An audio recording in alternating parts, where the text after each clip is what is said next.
가족 여러분, 우리 양육회 있는 분들에게 이렇게 인사하겠습니다. 주님 부활하셨습니다. 네, 부활주일은 지난주였는데 왜 주님 부활하셨다라고 인사했을까요? 사실 매주 주일은요, 매주 부활을 기뻐하는 부활주일과 같다라는 것을 기억하셨으면 좋겠습니다. 1년에 한 번 있는 절기로 부활주일이 아니고요, 매일의 우리의 삶과 또 특별히 매일 주일은요, 사망 권세를 이기신 그 예수 그리스도의 승리를 선포하는 부활 주일이다라는 것을 기억하시면서 오늘 말씀을 들으셨으면 좋겠습니다. 특별히 저희가 지난주에 말씀 나눴던 거 기억하시죠? 우리는 아직도 돌무덤 속으로 들어가는데, 돌무덤을 닫아놓고 문을 닫아놓고 우리 안에 갇혀 있는데, 예수님은 그것을 관통해서 우리의 삶 가운데 오셨습니다. 그래서 우리가 잘해서가 아니고, 우리가 어떠해서가 아니고요, 주님 우리를 찾아오셔서 우리는 주님과 함께 돌무덤을 열고 나아가 세상에서 하나님의 자녀답게 살 수 있다는 것을 나눴습니다. 우리의 삶을 그렇게 주님이 인도하실 줄 믿으시길 소망합니다. 오늘도 이 시간에 주님께서 그렇게 말씀하실 줄 믿으시기를 소망합니다. 오늘부터 이제 우리 비욘드 가족들은요, 새로운 말씀 시리즈로 은혜를 나누고자 합니다. 영상에서 보신 것처럼 The Messenger라는 타이틀로 저희가 함께 은혜를 나누기를 소망합니다. 여러분, 메신저 아시죠? 메신저. 메신저는 어떤 소식을 전달하는 자를 이야기합니다. 오늘날의 메신저 하면 가장 먼저 떠오르는 것은요, 디지털 도구들입니다. 저희가 쓰는 카카오톡이나 아니면 라인이나 위챗이나 아니면 인스타그램이나 페이스북의 DM 같은 것들로 저희가 소식을 주고받습니다. 이런 메신저를 우리가 사용해 우리는 보통 이렇게 대화합니다. 오늘날은 디지털 메신저를 우리가 사용하죠. 근데 과거에는요, 메신저 하면 소식을 직접 들고 가는 파발 같은 사람들이었습니다. 소식을 적어가지고 내용을 알아가지고 직접 달리거나 말을 타거나 때로는 새를 보내서 소식을 전달할 때 메신저라고 이야기했습니다. 특별히 메신저가 가장 많이 사용된 곳은 전장입니다. 전투 가운데 전투의 상황들과 특별히 승패를 전달하는 내용, 특별히 전쟁이 끝났을 때에 승리했다라는 것을 전달하는 전령들이 이런 메신저의 역할을 감당했습니다. 그러니까 메신저에게 중요한 게 있어요. 두 가지가 중요한데, 첫 번째는 정확성입니다. 내용들을 전달할 때 내용을 생산해서 전달하는 자가 메신저가 아닙니다. 메신저는요, 생산자가 아니라 그 내용을 제대로 딜리버리하는 자입니다. 있는 사실을 그대로 본 그대로 전달해야지 내용들을 이어서 작업할 수 있습니다.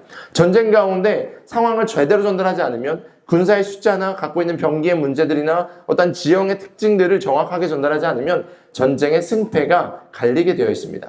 메신저에게 중요한 것은요, 정확성입니다.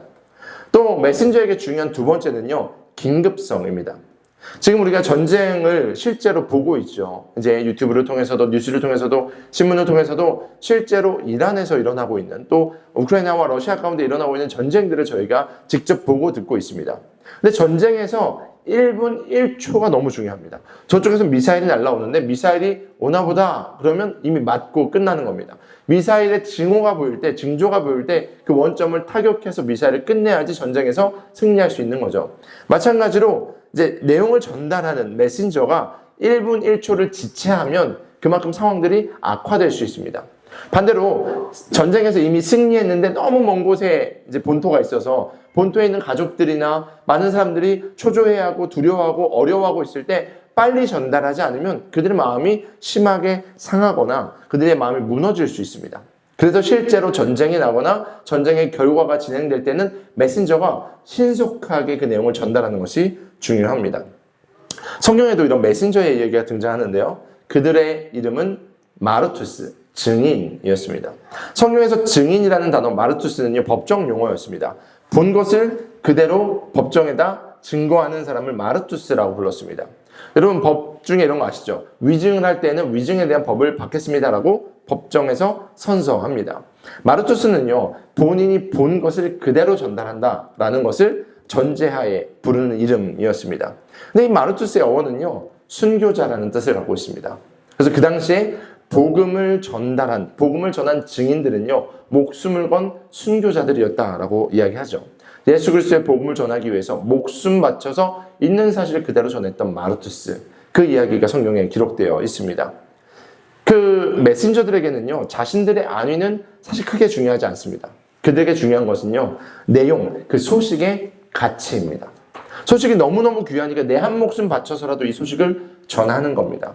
앞에 보시면 제가 마라톤의 그림을 잠깐 갖고 왔는데, 여러분 마라톤이 어떻게 시작됐는지 아세요? 실제로 마라톤 전투 가운데 이제 페르시아군이 쳐들어옵니다. 아테네 시민들은요, 이 전쟁 가운데 너무 두려웠습니다. 그런데 전쟁이 벌어지고 있는데 전쟁의 승패를 모르니까 아테네 시민들이 성 안에서 부들부들 떨고 있을 때에 페르시아군을 완전하게 격파하고 그 승리의 이야기를 마라톤 전투 가운데서 다시 아테네까지 가져오는데 40km 정도 되는 거리를 이제 제 이름을 적어봤어요. 어렵네요. 페이디피데스라는 사람이 실제로 소식을 들고 40km를 안 멈추고 달려옵니다. 그리고 아테네 시민들이요, 우리가 승리했습니다를 외치고 목숨을 거뒀던 그런 이야기들이 기록되어 있습니다. 그래서 그 마라톤 전투를 기억하면서 그리고 그 페이디피데스의 죽음을 기리면서 실제로 마라톤이 42.195km를 장거리를 달리는 그런 운동 경기가 되었죠. 마찬가지로 마르투스, 예수 그리스도의 복음을 전하는 사람들은요, 지금 세상에 그 소식을 전하는 사람입니다. 세상은 지금도 죄로 말미암아서 완전하게 깨어졌고요, 소망이 없고요, 좌절이 있고요, 낙심이 있습니다. 그의 마음 가운데는 어떠한 소망도 없습니다. 그런데 우리는 예수님께서 이미 십자가에서 승리하신 것을 보고 듣고 깨달은 자들입니다. 그래서 우리는요, 그 귀한 복된 소식, 그게 그래서 굿뉴스인 거예요. 굿뉴스를 세상에 가서 전하는 메신저다라는 겁니다. 때로는 세상이 그 소식을 전할 때에 그 진리를 모르고 우리를 모욕할지라도, 우리를 괴롭게 할지라도, 때로는 우리를 죽일지라도 복음의 그 가치가 너무너무 귀하니까 목숨을 다해 복음을 전하는 자, 그게 바로 증인 마르투스입니다. 바라기는요, 오늘 이 세상에 진짜 복된 소식을 전하는 마르투스 되기를 축원합니다. 세상에 수많은 사람들은요, 아직도 진짜 복음에 목말라 있습니다. 내가 어떻게 살아가야 되지? 이 세상의 소망은 무엇이지? 근데 우리는 이미 예수님의 십자가를 알고 있습니다. 그렇다면 우리는 그들에게 나아가서 진짜 복된 소식을 전해야 되지 않겠습니까? 그래서 오늘 우리는요, 이 메신저 시리즈 첫 번째 시간으로 열왕기하 말씀을 통해서 함께 은혜를 나누고자 합니다. 오늘 제목은 아름다운 소식이 필요합니다. 입니다. 오늘 본문의 배경을 한번 살펴봅시다. 당시에 이제 이스라엘 백성들이 아람 군대, 성경에서는 저희가 이제 세 번역 버전을 쓰는데 세 번역에서는 시리아군이라고 기록되어 있습니다. 실제로 시리아군에게 이스라엘 백성들이 포위당한 상황이었습니다. 그리고 시리아가 이스라엘에게 했던 전투 방식이 뭐냐면요, 공성기를 가져와서 벽을 부시거나 칼과 창으로 그들을 죽이기보다 그들이 했던 방식이 뭐냐면요, 말라 죽이는 거였습니다. 완전하게 성을 둘러싸서 복음로를 차단하고 물도 어떠한 음식들도 들어갈 수 없도록 완전하게 그들의 생명줄을 끊어버리는 방식을 사용했습니다. 지금 이제 이란의 전쟁이, 그리고 이스라엘과 또 미국과의 전쟁을 통해서 저희가 경험하는 게 있죠. 호르무즈 해협이 이제 봉쇄되고 나니까 유가가 막 올라가고요. 또 오늘 해외에서 오신 분들도 있는데 저희가 환율이 막 올라가죠. 그러니까 실제로 저희도 지금 선교를 준비하고 있는데 재정적인 어려움도 경험하고요. 기름을 넣으려고 해도 기름을 조금 더 아껴야겠다, 대중교통 타야겠다, 좀 참아야지. 실제로 저희 가운데 어려움이 찾아오기 시작합니다. 이게 봉쇄에서 경험하는 어려움이에요. 근데 그 당시에 이스라엘 백성들이 그 사마리아 성 안에 완전하게 갇혀서 주변의 시리아 사람들에 의해서 봉쇄된 상황이었습니다. 성경을 보니까요, 시리아 성 안에 어떤 상황이 벌어졌는지 너무 적나라하게 기록되어 있는데 이 말씀을 한번 읽어보도록 하겠습니다. 말씀을 함께 읽습니다. 시작. 그들이 성을 포위하니 사마리아 성 안에 먹거리가 떨어졌다. 그래서 나무 모양 하나가 그 80세겔에 거래되고 비둘기똥 4분의 1 가득 은 5세겔에 거래되는 형편이었다. 보세요. 먹을 것이 이제 떨어진 겁니다. 먹을 것이 얼마나 없었냐면 나귀가 죽고 나면 막 부속물을 팔았겠죠. 그 중에서 제일 먹을 것이 없는 머리를 제가 이야기하는데 머리 하나 사는데 얼마였다고요? 은 80세겔. 그러니까 1세겔이 4일치 품삯이었으니까요. 한 300일 넘는 품삯이니까 1년치 연봉으로 머리를 하나 사는 거예요. 근데 더 심각한 게 있습니다. 쭉 보면 비둘기똥 4분의 1값. 한 이 정도 되는 거죠. 작은 이 비둘기 똥으로라도 먹을 것을 그들은 찾았는데 그 가격이 얼마라고요? 은 5세겔이래요. 오늘날 돈으로 200만 원 정도 되는 겁니다. 비둘기 똥 이만큼 먹겠다고 200만 원이 필요한. 오늘날 이야기로 하면 엄청난 인플레이션이 일어난 거예요. 돈을 싸들고 가도 먹을 것이 없는 그런 상황입니다. 그런데 성경은 더 심각한 이야기를 그 다음 절에 이야기하는데 제가 그 내용은 안 갖고 왔어요. 어떤 거냐면 엄마가 있습니다. 아이를 키우는 엄마들이요, 너무너무 배가 고프니까 야, 오늘은 니네 애기 잡아먹고 내일은 우리 애기 잡아먹자 라고 이야기합니다. 여기 자녀들이 있는데 상상이 되세요? 상상이 안 되죠. 근데 그 당시에 전쟁의 참상이 기록되어 있는데 얼마나 절망스럽고 얼마나 강력한 기근이 있었고 얼마나 그들의 삶이 팍팍하고 피폐했으면 옆집에 있는 아이를 잡아먹고 다음 날은 내 아이를 잡아먹자라고 서로 대화합니다. 실제로 어떤 내용이 기록되냐면 이 아이를 잡아먹었는데 다음 날 자기 아이를 내어주지 않으니까 그걸로 재판을 거는 내용들이 성경에 등장합니다. 그 정도의 상황이 지금 이스라엘이 겪고 있는 상황이었습니다. 그런데 이때에 성경에 보니까 성문 어귀에 몇 명의 사람들이 등장합니다. 그들은요 병을 앓고 있었습니다. 그들은 나병을 앓고 있었어요. 성경에 의하면 나병을 갖고 있는 사람들은 성 안에서 그들과 함께 지낼 수 없었습니다. 그들은 더러운 존재들이었고 그들은 실제로 전염을 시킬 수 있기 때문에 공동체에서 격리된 자들이었습니다. 근데 재밌는 것은 이 말씀을 보니까 그들도 공동체가 있었어요. 나병 환자가 4명이 함께 성문 어귀에 있었더라 라고 성경은 기록하고 있습니다. 근데 그들의 상황은 어떠했을까요? 일반인들도 지금 자기 자녀를 잡아먹어야 되는 상황이고 비둘기 똥 하나 살려면 200만 원이 필요하고 낙이 머리 하나 살려면 몇 천만 원이 필요한 그런 상황. 그러니까 당연히 그들도 먹을 것이 없었겠죠. 누가 적선해줬을까요? 아니면 누가 챙겨줬을까요? 그럴 수 있는 상황이 아닙니다. 아마 뜯어먹을 수 있는 모든 풀뿌리 다 뜯어먹었을 겁니다. 그들의 삶은요 완전하게 굶어 죽던지 아니면 나가서 창 맞아 칼 맞아 죽던지 하는 그런 사면초가의 절망 가운데 있었을 겁니다. 그런데 그들은 이런 대화를 주고받아요. 재밌습니다. 우리 같이 한번 읽어보겠습니다. 시작. 그 무렵에 나병 환자 4사람이 성문 어귀에 있었는데 그들이 서로 말을 주고받았다. 우리가 어찌하여 여기에 앉아서 죽기만을 기다리겠느냐. 그들은요 가만히 앉아서 죽음을 기다리는 것을 거부합니다. 일반적으로 생각했을 때 포기할 수밖에 없는 상황이고 가장 포기하기 쉬운 조건의 사람들인데 일반인들보다 더 소외되고 격리된 나병 환자였음에도 불구하고 그들은 이렇게 이야기합니다. 우리가 어찌하여 여기 앉아서 죽기만을 기다리겠는가. 여기서 저는 좀 재밌는 걸 발견했어요. 우리예요. 만약에 나병 환자 혼자 있었으면 포기할 수 있었을 것 같아요. 그런데 성경을 보니까 우리라는 단어가 저에게 딱 들어왔습니다. 공동체가 같은 마음, 같은 상황 가운데 있으면요. 그리고 건강한 대화를 하다 보면요. 건강한 불꽃이 막 튀기 시작하는 겁니다. 사랑하는 여러분, 우리는 이 나병이라는 것을 갖고 있는 사회에서 소외된 이들을 통해서 깨달을 것들이 있습니다. 오늘날 이 시대에, 오늘날 많은 사람들은요. 자신의 문제에 매몰되어 있습니다. 그리고 감당 안 될 일을 딱 맞이하면요. 완전하게 스탑해서 그 자리에 멈춰버리는 것이 우리의 모습입니다. 자포자기하고 포기하는 인생들이 얼마나 많은지 모릅니다. 여기 다 청년들이 보통 앉아있는데 젊은 청년들 중에 얼마나 많은 분들이 삶을 포기하는지 모릅니다. 그런데 이러한 완전한 고립 가운데서도 서로를 공감하고 함께하는 공동체가 있으면 새로운 일들이 일어난다는 것을 저희는 볼 수 있습니다. 심지어 나병 환자들 모임이었어요. 일반인은 없습니다. 건강한 사람 없습니다. 재정이 있거나 힘 있는 사람도 없습니다. 나병 환자 넷이 같이 있는데 그들이 혼자보다 둘이 낫다는 성경 원리처럼 함께 무엇인가를 대화하다가 선한 영향을 주고받는 것을 보게 됩니다. 바라기는요, 우리가 함께하는 공동체, 우리가 속해 있는 곳에서 우리가 그런 역할을 감당했으면 좋겠습니다. 철이 철을 날카롭게 하듯 서로의 얼굴을 빛나게 해주는 그 모습이 우리 가운데 있었으면 좋겠습니다. 우리는 나병 환자에게서도 분명하게 배울 게 있습니다. 또 이들이 이제 앞으로 메신저가 됐는데요, 이들의 자세에서 또 배울 게 있습니다. 이들은 결핍과 문제와 고난에 머물러서 주저앉아 있지 않았다라는 겁니다. 분명히 한계가 있는 사람들이었습니다. 지나가다가 사람들을 건드리기만 해도 돌에 맞아 죽어도 이상하지 않는 그러한 율법 가운데 그들이 살고 있었는데 그들은 포기하지 않았어요. 사회적으로나 신체적으로나 실제로 그들 가운데 한계가 분명했어요.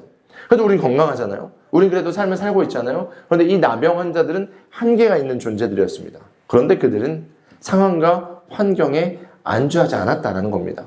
포기하지 않았고 결단하니까 이제 후에 이야기하겠지만 이 나병 환자들의 정체성이 변화됩니다. 이들은 메신저가 됩니다.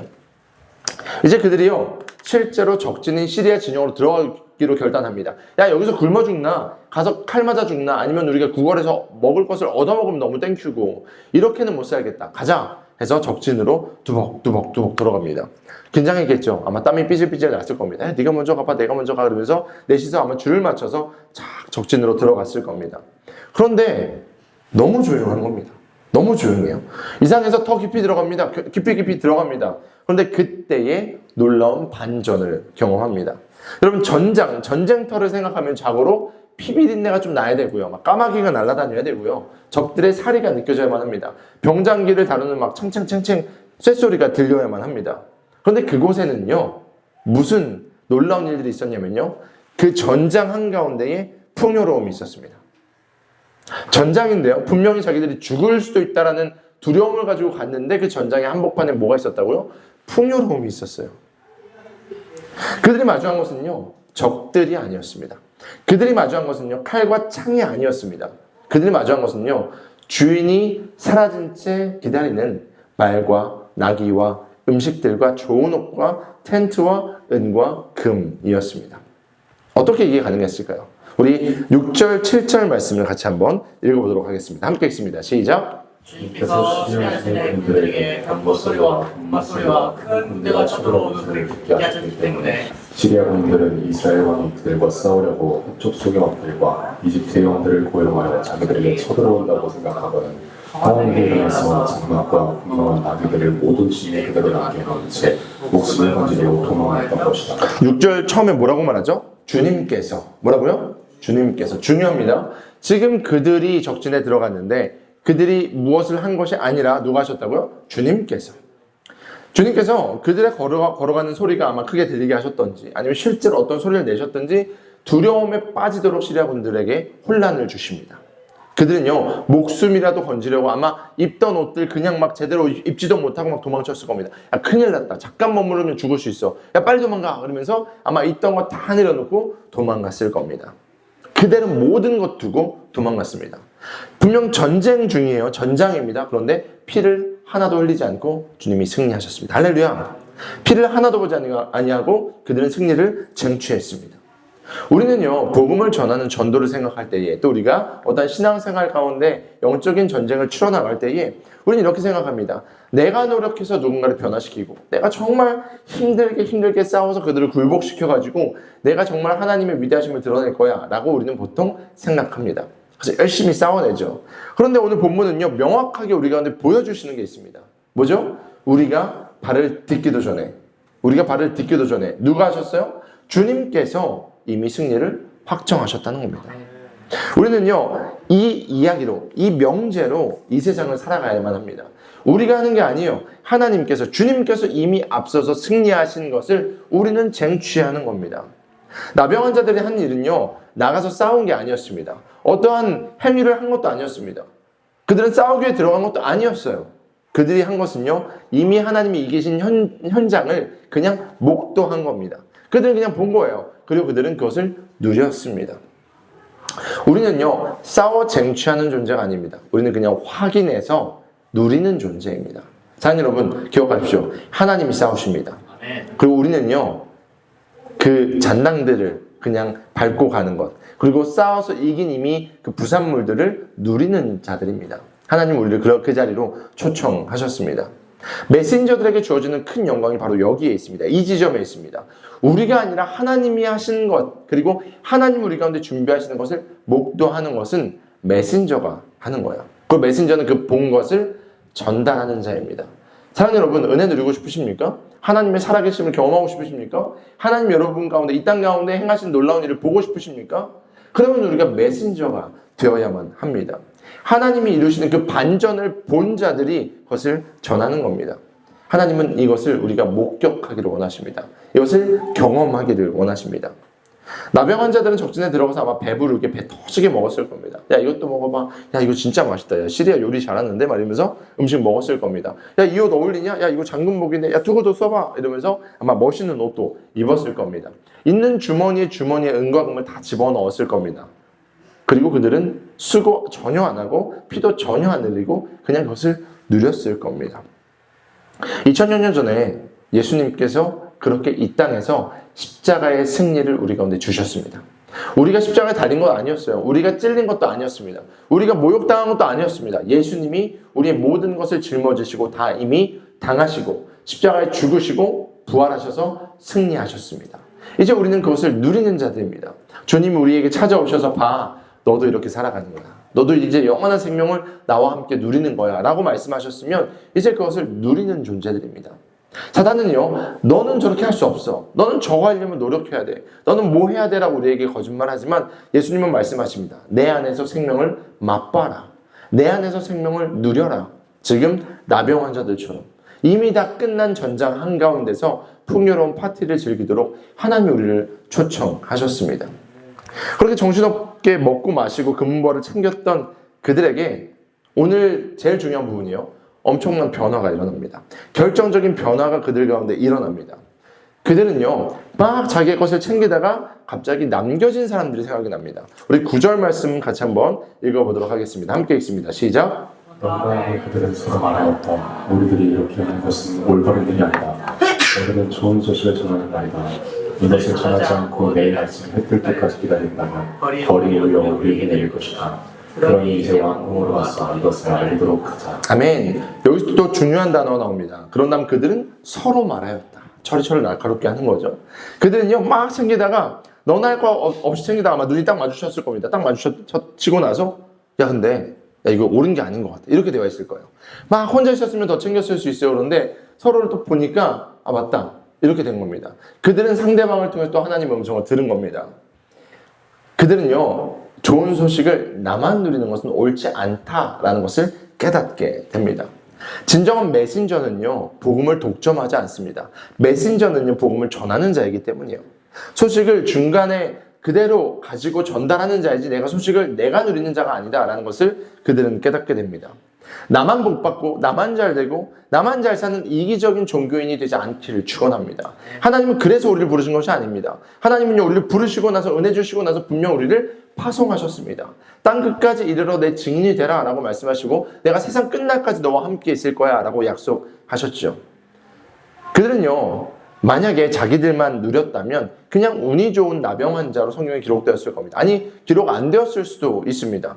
그런데 그들의 시선이 나에서 너로, 우리로, 남겨진 가족들과 그냥 이스라엘 그 사마리아 성 안에 있는 그 영혼들에게로 옮겨집니다. 여기에 놀라운 반전이 등장합니다. 그들은 나병 환자였어요. 나병 환자는 공동체에 갈 수 있어요? 없어요? 못 갑니다. 나는 부정합니다 라고 소리쳐야 돼요. 사람들이 오면. 가까이 오면 바람이 심지어 이렇게 불면요, 더 멀리 떨어져야 돼요. 상대방이 저기 있으면 바람이 없으면 등지고 있으면 더 멀리 떨어져야 되고, 만약에 바람이 이렇게 불면 그나마 가까이 갈 수 있습니다. 그런 존재들, 공동체에 끼지도 못하고 그들에게 환대받지도 못했던 그 나병 환자들이 뭐가 된다고요? 메신저가 돼요. 근데 그 메신저인데 어떤 메신저? 승리를 이야기하는, 좋은 소식을 전하는 메신저로 변화됩니다. 복된 소식을 전한다는 것은요, 그러니까 전도한다는 것은요, 지식만을 전달한다고 되는 것이 아닙니다. 실제로 죽어가는 영혼들, 내 눈과 내 마음에 들어온 영혼들에 대한 책임 있는 자들이 메신저가 될 수 있습니다. 하나님 나라의 관점을 갖고 있는 사람들은요, 결코 하나님의 백성들이 죽어가는 것을 보고 있을 수 없습니다. 나는 배불러서 배 터져 죽겠는데 저기 있는 사람들이 굶어 죽는다면 분명히 거기에 대한 안타까움과 나만 누리는 죄의식이 분명하게 있는 겁니다.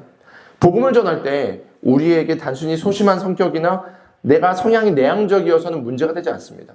이것은 우리의 핑계일 수 있는 거죠. 존 스토트가 이에 대해서 이렇게 이야기했습니다.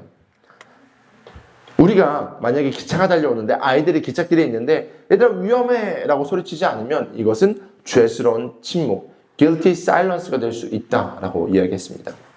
우리가 하나님께서 허락하신 놀라운 은혜들을 누리고 세상에 나가서 이 은혜가 있다고 전하지 않으면 이것은 죄스러운 침묵이 될 수 있다는 우리의 아픈 부분을 찌르는 이야기입니다. 침묵은 방관하는 악이다 라고 표현했죠. 그것을 나병 환자들은요, 고백한 겁니다. 우리보다 더 나은 것 같아요. 나병 환자들은 분명히 사회적으로 소외되고 어려움을 당해봤는데도 불구하고 그 아픔을 아니까 오히려 그 가운데 있는 사람들에게 복된 소식을 전한 자가 되었습니다. 그리고 이렇게 이야기하죠. 당장 우리가 조금 누리다가 가는 것이 아니라 당장 오늘 가지 않으면 하루가 지나버리면 우리에게 우리에게 화가 임할 거야 라고 표현을 합니다. 그들은요, 메신저였기 때문에 긴급성을 알고 있었습니다. 제가 앞에 말씀드렸죠. 정확성과 긴급성.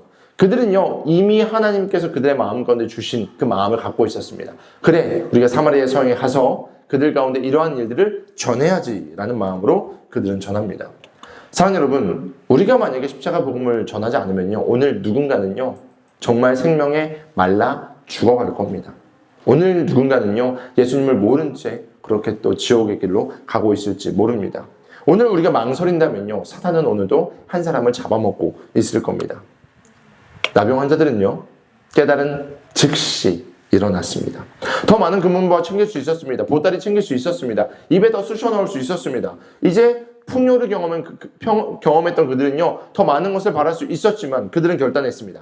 나를 넘어서 우리, 더 나아가서 가족과 친구와 그대 민족을 바라보게 되었습니다. 그리고 그들은 성으로 급하게 달려갑니다. 우리 10절을 마지막으로 함께 읽어보겠습니다. 10절 읽습니다. 시작! 위하여 그들은 성으로 돌아와 우리들을 불러서 알려주었다. 우리들은 지금 시리아 성에서 온 길인데 그곳에 사람은커녕 이집도 없으며 다만 말과 나귀만 놓여 있을 뿐 장막도 거르는 채 그대로 있습니다. 나병 환자들은 사회에서 소외된 자들, 그리고 사회에서 격리된 자들이었습니다. 근데 그들이 성문에 가서 소식을 전하는 이 순간에 이제 그들은 더 이상 나병 환자가 아닙니다. 그들은 메신저입니다. 이제 그들은요, 전쟁에서 승리했어를 선포했고요, 이제 굶어 죽지 않아도 돼를 이야기하는 사람이 되었습니다. 사랑하는 비욘드 가족 여러분, 오늘부터 우리가 함께 나누는 이 복음 전도에 대한, 메신저에 대한 이야기를 들으시면서 우리가 어떠한 존재인지를 다시 한번 살펴봤으면 좋겠습니다. 여러분은 어떤 메시지를 품고 살아가십니까? 그리고 그 메시지를 누구에게 전하고 계십니까? 세상은요, 우리가 먼저 말하기 전에 우리를 통해서 메시지를 봅니다. 메신저가 메시지보다 중요하다는 이야기를 하기도 하죠. 지금 메시지를 전하는 나병 환자들은 나병 환자였습니다. 문지기는 당황했을 거예요. 얘네들 왜 그러지? 가까이 오면 내가 돌 던져 죽여야 되는데, 율법에 의하면 오지 못하게 해야 되는데, 그들이 근데 너무 간절한 마음으로 와서 전쟁 승리했어, 나가 먹을 거 있어 이야기하니까 문지기가 얼떨떨하면서 가서 이야기했습니다. 이거예요. 우리의 자세, 우리가 어떠한 존재인지가 중요합니다. 여러분 가운데 복음의 능력을 경험하신 그 놀라운 은혜가 있으십니까? 여러분 죽음 가운데 건진 받으셨습니까? 여러분 예수님 믿으십니까? 그러면요, 우리의 눈빛, 우리의 행동, 우리의 말투가 완전하게 바뀌어야만 합니다. 우리가 전하지 않고는 멈출 수 없는 이 뜨거운 열정과 한 영혼 향한 안타까운 마음과 아버지를 닮아서 정말 선을 베풀고 사랑을 베풀고 정의와 공의로 살아가기를 결단하는 그 모습이요, 메신저의 메시지가 될 겁니다. 그리고 그들 가운데 실제로 예수 그리스도의 십자가의 복음을 전해야만 합니다. 마라톤 전령 페이디 피테스가 자신의 목숨을 다해서 승리를 전했던 것처럼 우리 역시도 복음의 가치를 알기 때문에 우리가 만나는 사람들에게 복음을 전해야만 합니다. 두려워하지 마세요. 그리고 걱정하지 마세요. 염려하지 마세요. 거절감 가운데 무너지지 마세요. 왜냐하면 우리가 갖고 있는 복된 소식은 진짜니까요. 진짜 있는데 들은 사람들은 누리는 겁니다. 실제로 말씀을 보면 이들이 전하고 나서 조금의 검증 결과를 이제 사마리아 성에서 갖고 그 다음에 그 전리품들을 취합니다. 제가 말씀을 읽으면서 진짜 바보 같다는 생각을 했습니다. 물론 나라기 때문에, 물론 그 전쟁 중간이었기 때문에 검증할 것이 있지만 그들이 빨리 취했다면 조금 더 빠르게 그 많은 것들을 누릴 수 있었을 겁니다. 음식이 좀 부패했을 수도 있고요, 음식이 조금 식었을 수도 있어요. 그런데 우리는 전달하기만 하고 그것을 깨달은 자들이 그것을 누리는 겁니다. 그것은 하나님께서 하실 겁니다. 예화를 하나 나누고 여러분들과 말씀을 마무리했으면 좋겠는데요. 실제로 있었던 사건입니다. 1972년 1월 24일 날 2차 세계대전이 끝난 27년이 지난 시점에 괌에서 괌 정글 한가운데에서 일본군 하사가 발견돼요. 전쟁은 이미 끝났어요. 27년이나 지났습니다. 근데 그 요코이 쇼이치라는 사람인데요, 이 사람이 정글에서 발견돼요. 근데 이 사람이 왜 27년 동안 정글에 있었냐면요, 이 사람은 2차 세계대전이 끝난 줄 몰랐던 거예요. 실제로 대나무숲 동굴에서 이렇게 굴을 파고 들어가서 전쟁이 너무너무 무서워서, 그리고 미군이 너무너무 무서워서 숨어 지냈습니다. 미군은요, 이미 전쟁이 끝났다, 항복하고 돌아가라는 삐라를 뿌렸습니다. 그런데 그것을 보지 못했어요. 소식을 직접 듣지 못했던 이 요코이 쇼이치는요, 실제로 27년 있다가 발견이 됐는데요, 이 사람은 달팽이를 먹고 열매를 따먹고 물고기를 잡아서 먹고 살았다라고 증언을 했습니다. 나중에 보니까 옷도 자기가 기어서 만든 것들도 발견이 됩니다. 이게 영화로도 제작이 됐고요, 그리고 책으로도 제작이 되었습니다. 아무도 그에게 전쟁이 끝났다라고 이야기해 주지 않았기 때문에 그는 두려움에 27년을 보낸 거예요. 젊음이 다 지나갔습니다. 누가 전해주지 않았기 때문에. 보세요. 우리가 만나는 내일 만날, 오늘 만날 사람들은요, 복된 소식을 모른 채 오늘도 두려움으로 살아갑니다. 내 인생의 목적은 뭐지?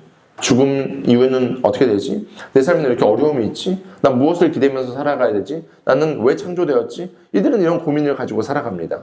그럴 때 우리는요, 주변에 요코이 같은 사람에게 이야기해 줄 수 있어야만 합니다. 전쟁은 끝났어. 주님께서 승리하셨어. 너의 문제는 십자가 가운데서 이미 해결됐어. 넌 자유해. 라고 이야기해 줄 수 있는 그런 메신저가 되어야만 합니다. 지체하기에는 너무 늦습니다. 지금 선포해야만 합니다. 나병이라는 문제, 사회에서 나를 어떻게 보냐는 문제는요, 그들에게 중요하지 않았어요. 왜냐하면 나에게는 진짜 놀라운 소식이 있었기 때문입니다. 오히려 그들이 전한 복된 소식은요, 사마리아 성을 축제, 전쟁이었는데 하루 사이에 축제로 바꿔버립니다. 이제 우리는 바로 그 메신저가 되어야만 합니다. 우리 비오는 모든 가족들이 이번 메신저 시리즈를 통해서 다시 한번 우리의 정체성과 우리가 전하는 복음의 복된 그리고 더 놀라운 은혜를 누리시길 소망하고요. 여러분이 누린 그 복음을 세상에 나가 전하는 전령 그리고 전달자 되기를 축원합니다. 우리 함께 기도했으면 좋겠는데요. 말씀을 들으면서 혹시 여러분 주변에 있는 요코이와 같은 사람이 있지 않습니까? 아니면 여러분은 나는 나병 갖고 있어. 나는 이런 문제가 있어. 나는 성격이 I여서. 나는 못할 것 같아. 다른 사람들이 했으면 좋겠어. 라는 마음의 부담감이 있습니까? 근데 오늘 말씀을 통해서 우리는 분명히 봤습니다. 나병이라는 문제도, 전쟁이라는 상황도, 그 모든 것들도 좋은 소식이 전달되는 것을 막을 수 없었습니다. 그리고 하나님이 하셨습니다. 주께서 먼저 가서 승리하셨기 때문에 그들은 그것을 누렸고, 보았고, 경험했고, 그냥 전달했습니다. 실제로 사마리아 성에는 기쁨이 임했습니다. 자식을 잡아먹고 자신의 전 재산을 쏟아 나귀 머리 하나 살 수 없던 그 상황이 완전하게 변화되어서 정상으로 돌아왔고요. 그들은 기쁨의 잔치를 했습니다. 여러분에게 이 놀라운 소식을 전할 기회가 주어졌습니다. 이 영광스러운 기회, 여러분이 마르투스로 살 수 있는 기회를 주님께서 주셨습니다. 주님, 이 세상에 아름다운 소식이 필요한데 주님, 우리가 그것을 나만 누리는 것이 아니라 전하게 하옵소서. 우리가 전달해야 되는 그들에게 믿음으로 전달할 수 있도록 힘을 주옵소서.